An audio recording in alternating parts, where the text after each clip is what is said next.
ও আশারে, তোর কপালখান তো পুড়ল রে। তোর স্বামী বিয়ে কইরা তোর সতীন লইয়া আইছে। আশালতা গোসল করে এসে হাতের ছোট্ট একটি আয়না নিয়ে নিজের মুখ দেখছিল। এমন সময় কারো আতঙ্কিত কণ্ঠে কথাটি শুনে তার হাত থেকে আয়নাটি কষে মেঝেতে পড়ে গেল। কাঁচ ভেঙে চারিদিকে ছড়িয়ে পড়ল। আশালতা দৌড়ে রুম থেকে বের হয়ে সিঁড়ি দিয়ে নামতে লাগলো। পরনে তার কচুপাতা রঙের আট পরে শাড়ি, নাকে স্বর্ণের নোলক। বাতাসের তোড়ে শাড়ির আঁচল উঠছে, চুলগুলো খোলা। সে নেমে একটি থামের পাশে দাঁড়িয়ে পড়ল। চোখ তার সদর দরজার দিকে নিবদ্ধ। সেখানে বরবেশে দাঁড়িয়ে আছে তার প্রাণপ্রিয় স্বামী রিদান, আর নববধূর বেশে এক কন্যা। চোখ বেয়ে গড়িয়ে পড়ছে অশ্রু। রিদানও চোখ তুলে তার দিকে তাকালো। সদ্য গোসল করা রমণীর চুল থেকে টপ টপ করে পানি ঝরছে। সদ্য ফোটা কলির মতো লাগছে তাকে, অথচ সেই চোখ দিয়েই অশ্রু গড়িয়ে পড়ছে। এই মেয়েটাকেই সে ভালোবেসে বিয়ে করেছিল, আর আজ তাকে এভাবে ঠকিয়েছে। অপরাধ বোধে সে চোখ নামিয়ে নিল। এভাবে দাঁড়াইয়া না থাইক্কা যাও, আমার পোলার ঘর থাইক্কা তোমার সব জিনিস লইয়া অন্য ঘরে চইল্লা যাও। ওই ঘরে এখন থাইক্কা আমার কুমু বৌমা থাকবো। কথাগুলো বলে তাহমিনা বেগম বরবধূকে ঘরে তুলতে চলে গেলেন। আশা তার যাওয়ার পানে চেয়ে রইল। কুমু, এই নামটি সে আগেও শুনেছে। তাহমিনা বেগমের প্রিয় সখীর মেয়ে, যার সঙ্গে তিনি রিদানের বিয়ে দিতে চেয়েছিলেন। কিন্তু রিদান সবার বিরুদ্ধে গিয়ে আশাকেই বিয়ে করেছিল। আর আজ সেই মানুষটি তাকে এভাবে ঠকালো। হঠাৎ একটি ছোট্ট ছেলে এসে তার কোমর জড়িয়ে ধরল। আম্মু, বাবার পাশে ইনি কে? আশা ছেলের দিকে তাকালো। মাথায় হাত রেখে ঠোঁটের কোণে বিষাদ মাখা হাসি ফুটিয়ে বলল, কেউ না, চল। রোহানের হাত ধরে সে উপরে উঠে এলো। নিজের চেনা পরিচিত রুমে ঢুকে চারদিকে ভালোভাবে তাকালো। এই ঘরেই সে আর রিদান কত হাসি আনন্দ সময় কাটিয়েছে।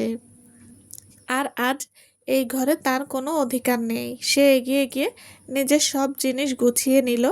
তারপর ছেলেকে নিয়ে ঘরের শেষ প্রান্তের ছোট্ট রুমটিতে চলে গেল। আশালতা সারাদিন সেই রুমে থেকেই বের হলো না। ছেলেকে বুকে জড়িয়ে শুয়ে রইল। কেউ ডাকতে এলো, কোনো সাড়া দিল না। মধ্যরাতে হঠাৎ দরজায় টোকা পড়ল। এত রাতে কে আসতে পারে? আশালতা উঠে গিয়ে দরজা খুলতেই চোখে পড়ল রিদানকে। তাকে দেখে তার মুখ শক্ত হয়ে গেল। এত রাতে কী চাই এখানে আপনার? তোমার সঙ্গে একটু কথা বলতে চাই আশা। আপনার সঙ্গে আমার সব কথা শেষ হয়ে গেছে। আশা, একবার ভেতরে আসতে দাও, একটু কথা বলেই চলে যাব। না, আপনার এই রুমে আসার কোনো অধিকার নেই। বাসর ঘরে নতুন বউ রেখে এসে আমার সঙ্গে কথা বলার বাহানায় আমার রুমে ঢুকে লোক হাসাবেন না। চলে যান আপনার নববধূর কাছে, যান। এইভাবে বলো না আশা, আমার কথা শোনো। কথা শেষ করার আগেই আশালতা তার মুখের উপর দরজা বন্ধ করে দিল। রিদান আর কিছু বলার সাহস পেল না। এরপর থেকেই শুরু হলো আশার ওপর মানসিক অত্যাচার আর তার ছেলের প্রতি অবহেলা। তাহমিনা বেগম আর কুমু রোজই তাকে শুনিয়ে শুনিয়ে রিদানের সঙ্গে প্রেমের গল্প করত।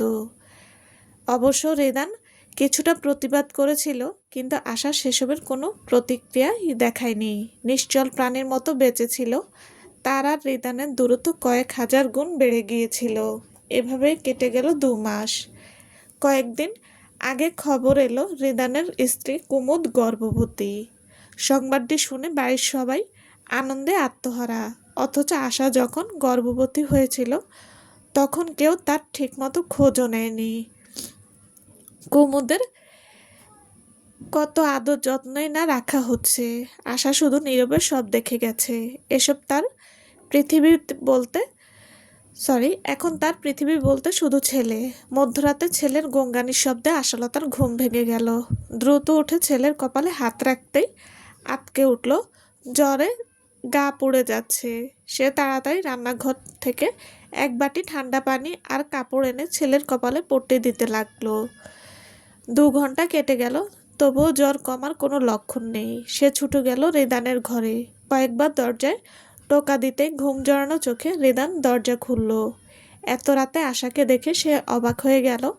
আশা তার হাত ধরে কাঁদতে কাঁদতে বলল, রিদান, ছেলেটার গা জ্বরে পুড়ে যাচ্ছে, কিছুতেই কমছে না, ওকে হাসপাতালে নিয়ে যেতে হবে, চলো। ছেলের কথা শুনে রিদান আর দেরি করলো না, আশার সঙ্গে ছুটে গেল। কুমু সব শুনে শাশুড়ির রুমের দিকে চলে গেল।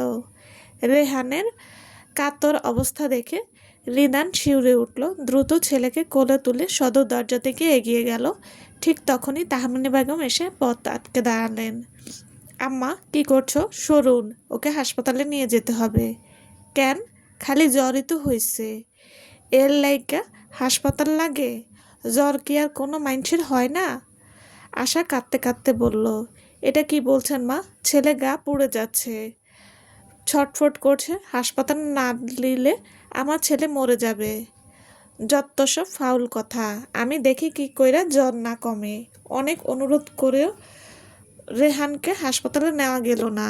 রাত পেরিয়ে ভোর হয়ে গেল, তবুও রেহানের জ্বর কমলো না।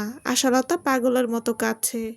কখনো রিদানের পা ধরে তো কখনো তার মায়ের পা ধরে কাঁদছে ছেলেকে হাসপাতালে নিয়ে যাওয়ার জন্য, কিন্তু কেউ রাজি হলো না। সবার বিশ্বাস জ্বর এমনিতেই সেরে যাবে। ভোরের আলো ফুটলো, চারদিকে আজানের ধ্বনি এলো, আর বিছানায় ছটফট করতে থাকা ছোট্ট রেহান নিজের শেষ নিঃশ্বাস ত্যাগ করলো।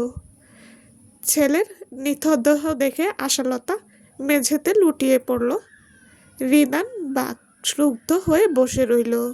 সকাল হতেই সারা গ্রামে ছড়িয়ে পড়ল আবুল খানের নাতি মারা গেছে। সবাই একে একে দেখে গেল। রিদান ছেলের জানাজায় বসে অঝরে কাঁদল। কুমুদ আর বাড়ির সবাই ভয়ে ছিল, যদি পুলিশ এসে কেস হয়ে যায়। রেহানকে কবর দিয়ে ফিরে এসে রিদান ঘরে ঢুকতেই আশাকে দেখলো এলোমেলো খোলা চুল, এক রাতেই চোখের নিচে গভীর কালি, প্রাণহীন দৃষ্টি। বাড়ির সবাই দাঁড়িয়ে আছে। রিদান কারো দিকে না তাকিয়ে আশার পায়ের কাছে গিয়ে বসে পড়ল। আমাকে ক্ষমা করে দাও আশা, আমি তোমাকে ঠকিয়েছি, আমার ছেলেকে বাঁচাতে পারলাম না। আমি আমার কারণে আজ আমাদের ছেলেটা হারালাম। আমি ভালো বাবা, ভালো স্বামী কোনোটাই হতে পারলাম না। আমাকে ক্ষমা করে দাও। তুমি যে শাস্তি দেবে মাথা পেতে নেব। কথা বলো আশা। আশা কিছু বলল না, নিজের পা সরিয়ে নিল। তারপর শান্ত স্বরে বলল, ক্ষমা, যেটা আপনার কখনো প্রাপ্য না। সারা জীবন আপনারা অপরাধ ভোগে ভোগে শেষ হবেন, এইটুকু। একটু থেমে কুমুর দিকে তাকে ঠোঁটে স্লান হাসি ফুটিয়ে বলল, দোয়া করি তোমার কোলেও যেন এক কন্যা সন্তান আসে, তার ভাগ্যও যেন এই আশালতার মতো হয়। কথাটি শুনে কুমুর মুখ অন্ধকার হয়ে গেল। কখনো না, আমার সন্তানের ভাগ্য তোমার মতো কখনো হবে না। আশা আর কিছু বলল না, সিঁড়ি বেয়ে উপরে উঠে গেল। নিচে সবাই স্থির হয়ে দাঁড়িয়ে রইল। হঠাৎ বাইরে কিছু পড়ে যাওয়ার শব্দ হলো। সবাই ছুটে বাইরে গেল। মাটিতে পড়ে আছে আশালতার নিথর দেহ, চারদিকে রক্ত গড়িয়ে পড়ছে। রিদান ছুটে গিয়ে আশার মাথাটা কোলে তুলে নিল। এটা কি করলে আশা? এতবার শাস্তি কেন দিলে আমাকে? আমি কিভাবে বাঁচবো তোমাকে ছাড়া?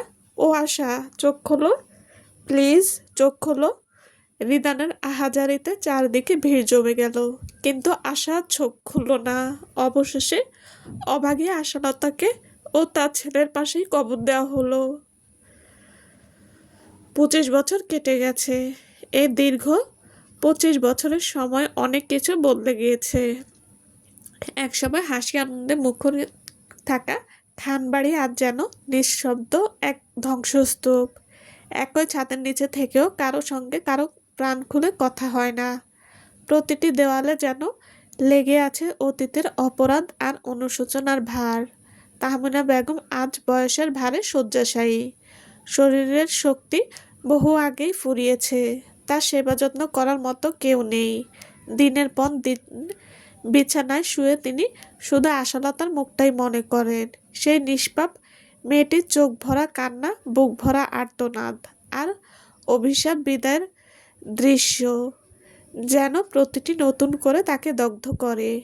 এখন তিনি বোঝেন, একদিন যে অন্যায়কে তিনি জেদ আর অহংকার ভেবে রেখেছিলেন, সেটাই ছিল তার জীবনের সবচেয়ে বড় পাপ। নববধূ কুমু আজ বিধবা।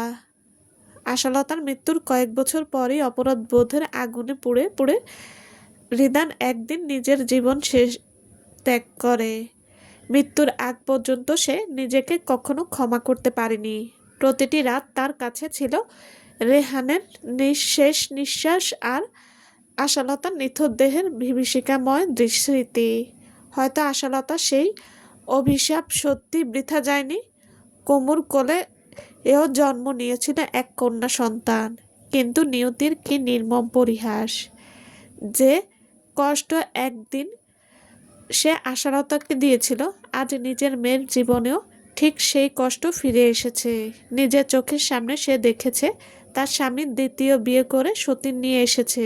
প্রতিদিন নিজের সন্তানকে অপমান, অবহেলা আর মানসিক নির্যাতনের মধ্যে বাঁচতে দেখেছে। একজন মা হয়ে সে সব সহ্য করছে, কিন্তু কিছুই বদলাতে পারেনি। প্রতিবার মেয়ের চোখে জল দেখে তার কানে যেন ভেসে আসে আশালতার সেই শেষ কথাগুলো। দোয়া করি তোমার কোলেও যেন এক কন্যা সন্তান আসে, তার ভাগ্য যেন এই আশালতার মতো হয়। সেদিন কথাগুলো শুনে কুমু বিশ্বাস করেনি। মনে করেছিল রাগের মাথায় বলা কিছু অভিশাপ কখনো সত্যি হয় না। কিন্তু সময় তাকে শিখিয়ে দিয়েছে, মানুষের বুক ভাঙা আর্তনাদ, অসহায় চোখের জলের আর মায়ের অভিশাপ কখনো কখনো সত্যি নিয়তির পাতায় লেখা হয়ে যায়, আর সেই লেখা মুছে ফেলার ক্ষমতা কারো থাকে না। সমাপ্ত। আসসালামু আলাইকুম। গল্পটা কেমন লেগেছে প্লিজ জানাবেন। আর হ্যাঁ, যারা এখন আমার চ্যানেল সাবস্ক্রাইব করেননি তাদের বলছি, প্লিজ আমার চ্যানেলটি সাবস্ক্রাইব করে পাশে থাকবেন। সবাই ভালো থাকবেন। আল্লাহ হাফেজ।